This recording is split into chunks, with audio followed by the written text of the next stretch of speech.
Okay, it's so long ago. Oh my God. From WGRY in Gary, I got a job at WGES. That was with Al Benson. You know, that was the big station in Chicago then. They had this big R&B station. Sam Evans was on it, Al Benson. Sid McCoy. These are names perhaps you don't even know. Right, and because that was in the 60s, right? Yeah, it was. It was in the 50s. The 50s? Yes. Oh, wow. And see, we didn't get a salary, but what happened, you got 35% of everything you sold.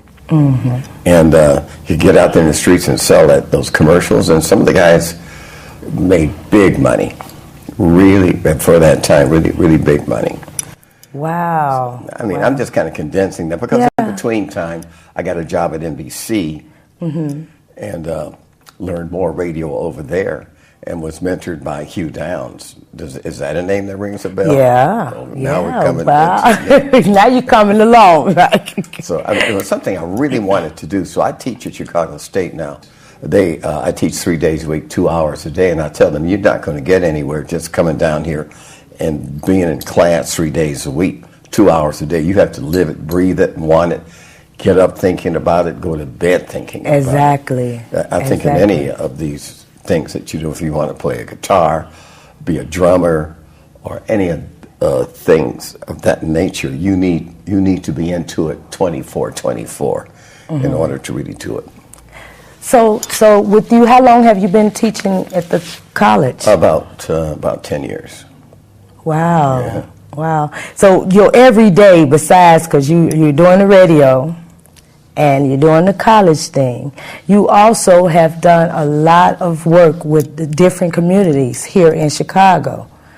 So what are some of the things? That was, a lot of that was back in the civil rights days in the 60s. We were so involved into that.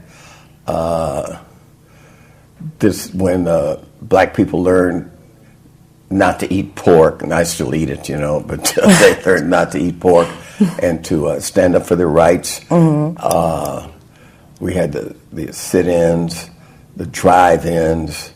I had a chance to meet H. Rap Brown and a lot of those folks who ultimately went to jail who were really preaching black power. So it was a real thing for me.